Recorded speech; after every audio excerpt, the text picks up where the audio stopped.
Jy hoef nie ligsinnig te wees nie.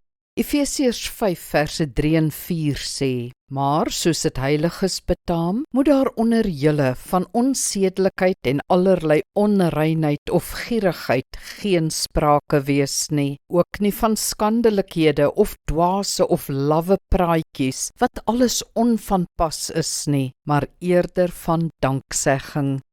Is dit ligsinnig as ons kwinkslae deel of die humor in dinge sien? Natuurlijk nie. Ons moet juis kan lag en die lewe kan geniet. En 'n sin vir humor is wonderlik.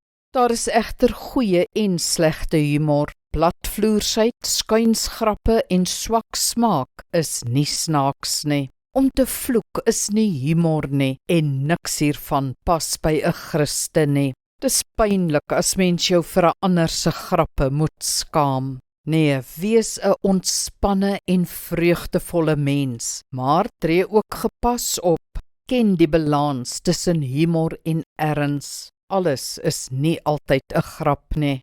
As Jesus oor ligsinnigheid waarsku, gaan dit nie oor humor nie, maar oor disrespek. Dit gaan oor die leefwoorde van 'n leë mens. Jesus wil hê dat ons harte reg moet wees, vol van hom.